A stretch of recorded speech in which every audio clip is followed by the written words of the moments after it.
अस्सलाम वालेकुम, आप देख रहे हैं सरेआम न्यूज़। बूरेवाला असर मुलजम राजा शराज की मेहनत का शतून से मुबैना तौर पर ज़बरदस्ती ज़्यादती। Burewala bureau chief. बूरेवाला असर मुलजम राजा शराज की मेहनत के शतून से मुबैना तौर पर ज़बरदस्ती ज़्यादती। थाना लुडन का SHO खतून के साथ ज़बरदस्ती के मुलाजमान से मुबैना तौर पर साजबाज हो गया। खतून पर मुलाजमान से सुलह के लिए मुबैना तौर पर दबाव डालने लगा। खतून इंसाफ के हसूल के लिए ठोकरें खाने पर मजबूर हो गई। मुतासरा खतून की वज़ीर आला पंजाब, IG पंजाब, IPO मुल्तान और DPO वहाड़ी से इंसाफ का मुतालबा। तफसील के मुताबिक नवाही गाँव 52 KB के रहायशी महमूद बख्श नगड़ियाल ने थाना लुडन पुलिस को दरखास्त में बयान किया है कि मेरी बीवी मसमाता शबाना बीबी 7 जून को घर में अकेली थी कि 12 बजे दिन मुलजम राजा शराज ज़बरदस्ती घर में दाखिल हो गया और मेरी बीवी मसमाता शबाना बीबी को ज़बरदस्ती ज़्यादती का निशाना बना डाला, जबकि मुलजम का साथी घर के बाहर खड़ा पहरा देता रहा।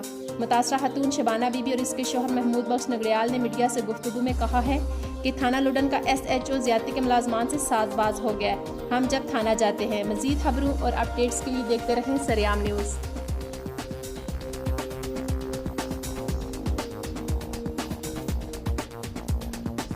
निके निके साडे बच्चे ने ते अगर हुणे ना कोशिश साडा नहीं करदे पई असी आने हुण साडा तुसीं सच बोलदा है तुसीं सुलह कर लो।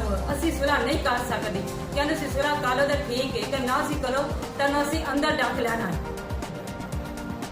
असी अंदर डक लेना है। यह तुहाडे अज नहीं आ अगर जे असी खुद खुशी जियां कर लैनी निके निके बच्चे ने असी इन्हां दे पेटे लाग जावांगे।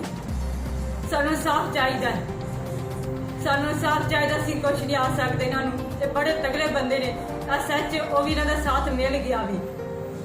मेरा नाम महमूद है। मैंने ज्यादती हुई कि मेरे घर के नाम सुना कि मैं गरीब बंदा मैं मजदूरी करा जो मैंने दिन बहस नहीं कर सकता। मैं सर मेरी सच नहीं सुनता पिया लुडन वाला